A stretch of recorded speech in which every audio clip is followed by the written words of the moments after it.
श्रीमन नारायण दोस्तों, आपका मेरे YouTube चैनल कालचक्र रहस्य में हार्दिक स्वागत है। दोस्तों, आज के इस विशेष वीडियो में हम चर्चा करेंगे 10 महाविद्याओं में से 9वीं विद्या माँ मातंगी के बारे में। इन्हें तंत्र की सरस्वती भी कहा जाता है। दोस्तों, चाहे कला हो, संगीत हो या वाक सिद्धि, माँ मातंगी की कृपा के बिना पूर्णता संभव नहीं है। आज हम जानेंगे कि माँ मातंगी की साधना क्यों की जाती है और इसके लाभ क्या है।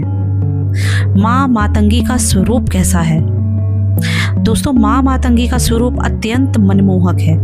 वे गहरे हरे रंग श्याम वर्ण की हैं, जो प्रकृति और उर्वरता का प्रतीक है। उनके हाथों में वीणा, खड़क और पाश है।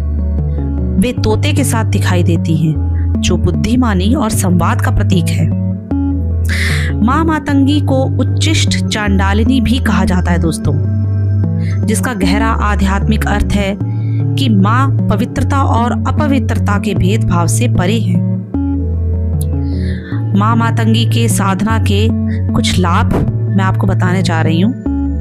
माँ मातंगी की साधना करने वाले साधक को जीवन में विशेष लाभ प्राप्त होते हैं, जिसमें वाक सिद्धि, जैसे कि आपकी वाणी में प्रभाव आ जाता है। दोस्तों, लोग आपकी बातों को ध्यान से सुनते हैं और मानते हैं। कला और संगीत में भी सफलता मिलती है।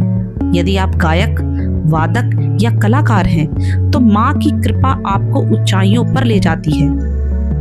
वैवाहिक सुख, गृहस्थ जीवन की समस्याओं को दूर करने और आकर्षण शक्ति बढ़ाने के लिए यह साधना अचूक है। बुद्धि और ज्ञान, छात्रों और बुद्धिजीवियों के लिए एकाग्रता बढ़ाने में भी ये साधना बहुत सहायक है। दोस्तों, ये साधना, इसकी विधि काफी सरल है।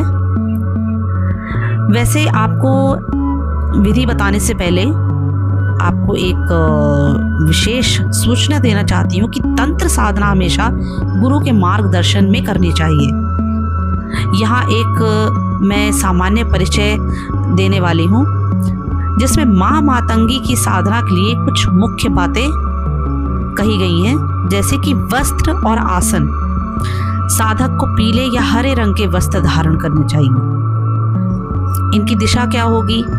साधना के लिए उत्तर दिशा उत्तम मानी जाती है दोस्तों, और रात्रि काल की साधना सबसे अधिक फलदायी होती है। ये बहुत ही शुभ समय होता है।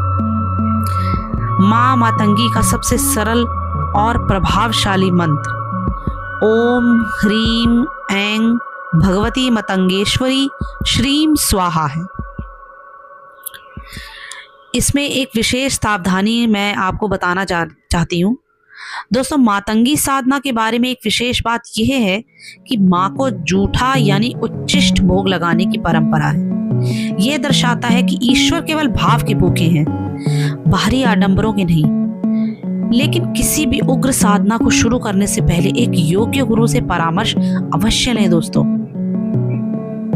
अगर आप अपने जीवन में कला, प्रेम और ज्ञान का समावेश करना चाहते हैं, तो माँ मातंगी की शरण में जरूर आएं। उनकी भक्ति से न केवल भौतिक सुख मिलता है, बल्कि आध्यात्मिक चेतना भी जागृत होती है। आशा है आपको ये जानकारी पसंद आई होगी। अगर आपके कोई प्रश्न है तो कमेंट बॉक्स में जरूर पूछें। जय माँ मातंगी, श्रीमन नारायण।